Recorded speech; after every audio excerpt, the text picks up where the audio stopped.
guys, and welcome muli sa another episode ng Aling Oday's Kitchen. Gagawa tayo ngayon ng Biscoff Cheesecake. And here are the following ingredients.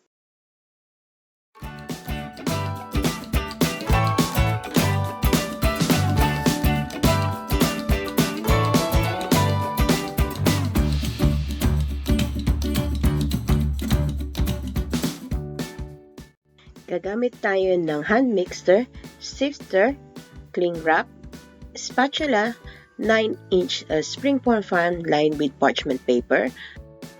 Ating first step, i-remove lang natin itong parchment paper dito sa ilalim ng pan and i-wrap natin yung bottom ng cling wrap.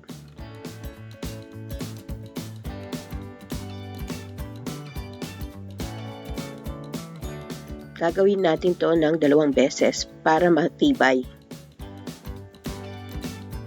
Lagay natin yung parchment paper and then isi-secure natin yung pan and we will set this aside.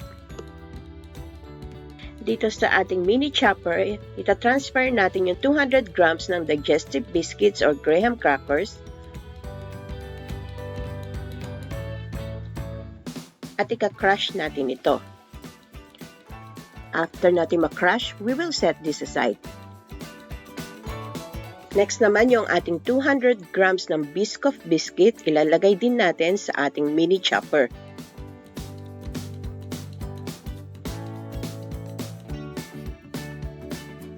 And takpan lang natin to at ika-crush din natin.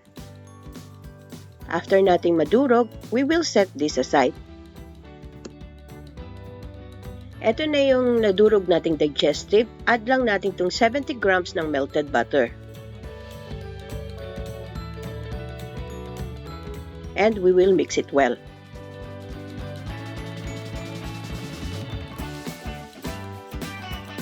Ayan, well mixed na. Pwede na natin ito i-transfer dito sa ating prepared pan.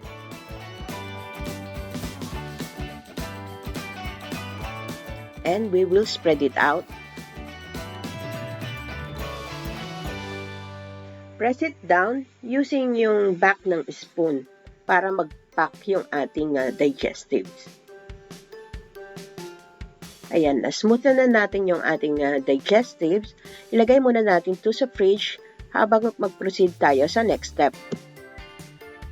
Meron akong 1.5 cups ng whipping cream dito sa bowl. I-add ko tong 1 tablespoon ng cornstarch.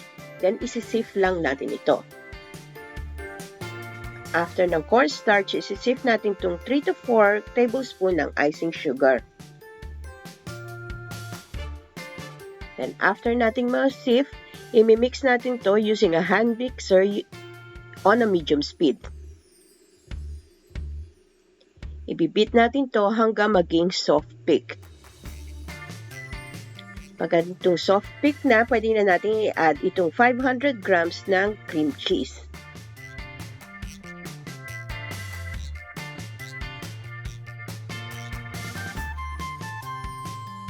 Then, i-add naman natin itong half portion ng crushed Biscoff. And then again, ibibit natin to hanggang maging stiff yung ating mixture. Pagka ganitong stiff na yung ating mixture, pwede na ito.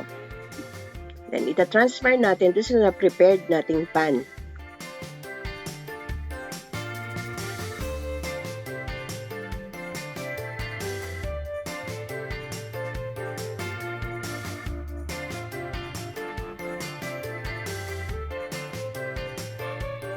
Then, i-smoothen lang natin itong ating mixture and i-spread out natin. Using the spatula, i-smoothen nyo lang yung ibabaw.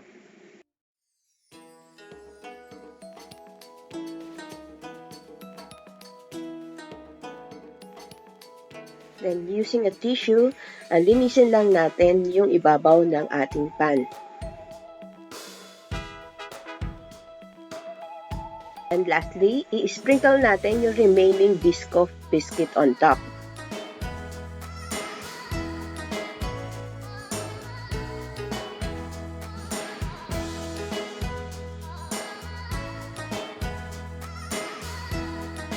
And i-cover lang natin to with cling wrap.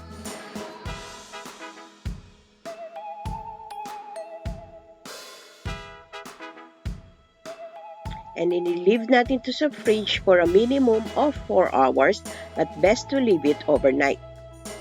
And after 4 hours, remove na natin sa fridge, tanggalin natin yung cling wrap, and using the back of the knife, i-scrape lang natin around dun sa pan para ma-release yung ating cheesecake.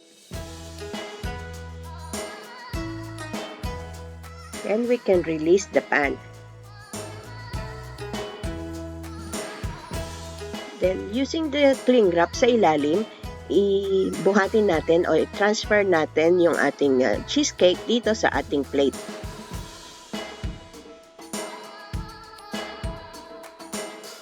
And then, pwede na natin itong i-slice. And ready to serve.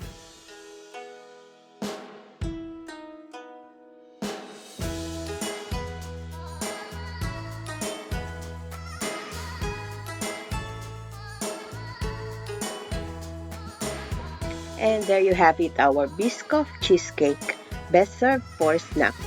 Please don't forget to subscribe and hit that notification button para lagi kayong updated tuwing mag-upload ako ng videos. Ako po si Aling Oday. Salamat! Bye!